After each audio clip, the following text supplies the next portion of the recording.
vamos entender o que é que acontece no nosso ombro na flexão, né? Especificamente, localmente no ombro, a gente tem a articulação externo-clavicular. A minha clavícula, como a gente falou, quando eu vou fazer uma flexão do ombro, ela precisa rodar antero-posterior, então ela vai para frente e para trás, ela faz isso, ok? A minha escápula precisa se desassociar do meu tronco, né? Do meu tórax, das minhas vértebras torácicas, e vai fazer uma rotação lateral. E, ao mesmo tempo, o meu húmero, dentro da cavidade glenoidal, vai fazer uma rotação externa, né? Então, ele vai fazer isso aqui. Levantei, ele faz isso. São todos esses micromovimentos, né? Todos esses são micromovimentos. A gente não, muitas vezes não vê a coisa acontecendo, atuando, porque são, de fato, movimentos pequenos. E a gente pode fazer, se vocês quiserem fazer o movimento e ir sentindo, né? Tem uma percepção boa, você vai conseguir perceber essa rotação pequena, essa clavícula rodando. E aí, essa biomecânica precisa acontecer muito bem toda vez que eu quero fazer uma flexão do meu ombro. Mais uma vez, as possibilidades. Trouxe aqui para vocês clavícula. Se essa clavícula não rodar antero-posterior, provavelmente eu vou ter uma disfunção acromioclavicular, uma dor anterior no ombro. E aí, essa dor pode ser causada pelo músculo subclávio, pelo ECOM, pelas musculaturas que vão se inserem nessa clavícula. Já pensando em húmero, falei para vocês que o húmero precisa rodar externamente. E se eu tenho um músculo, por exemplo, que roda o húmero internamente e ele esteja espasmado, ele esteja tenso, ele não vai permitir esse movimento de acontecer. E um músculo muito comum de travar esse movimento de rotação externa do húmero é o grande dorsal, né? Que ele se insere no húmero e ele tem como função rodar internamente.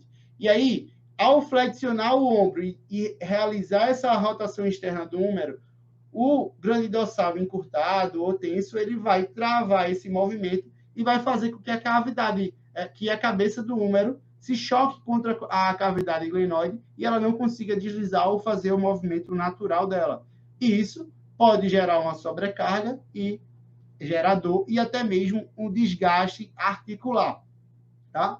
Já pensando um pouco na escápula, e não só o grande dorsal, tá? A gente tem que pensar em todos os rotadores internos, por exemplo, o subescapular, né? O subescapular é uma musculatura também que pode influenciar nessa rotação interna excessiva do húmero.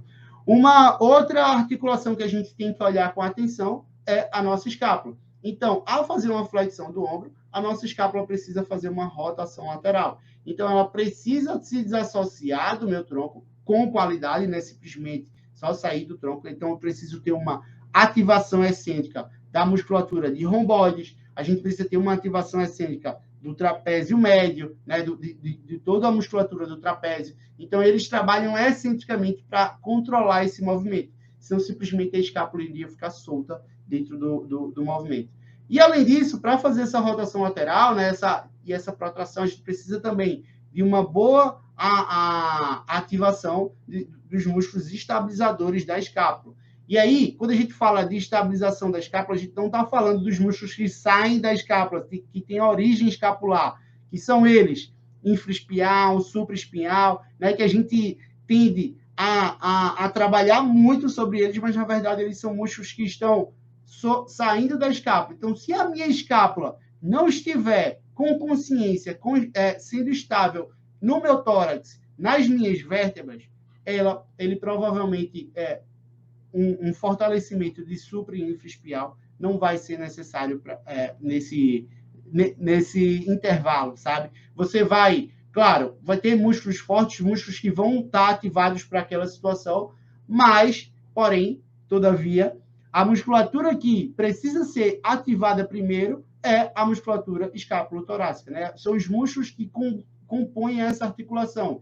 E se eles não estão ativados, se eles não estão trabalhando excentricamente de maneira funcional, tanto faz você trabalhar manguito rotador, com rotação interna, com rotação externa, tanto faz você ter um supra, um infraespinhal, um redondo menor muito forte, porque eles vão estar simplesmente soltos numa escápula que não está funcionando bem. Então, é como se eu quisesse, sabe, prender chumbar algo na parede, né? Fixar algo na parede, sendo que a base daquela parede está solta. Né? Eu estou confiando no cimento e no tijolo que tem naquela parede, mas a base dela está instável. Então, não adianta eu gerar força, eu colocar parafusos de maiores, botar 4, 5, 6 parafusos para dar mais fixação, se a parede não está fixa.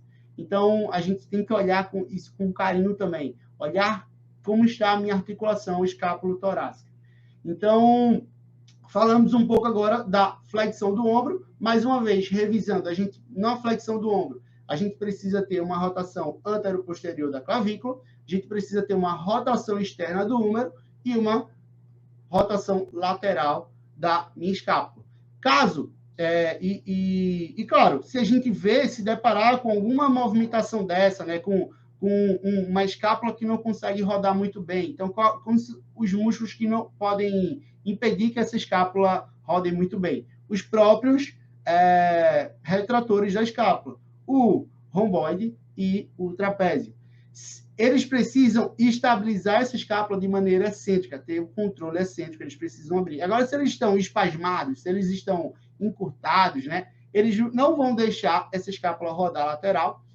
Ao tentar rodar lateralmente e essa escápula não acompanhar o movimento, eu vou ter uma sobrecarga. A minha cavidade glenoide, todas as minhas articulações vão tentar se criar um hipermovimento, né, um movimento além do que ele é capaz para poder compensar esse pouco movimento que a escápula tem. Então, sempre que vocês pegarem uma articulação, não só o ombro, né, uma articulação como o quadril, como o joelho, tem que entender os micromovimentos que tem ali.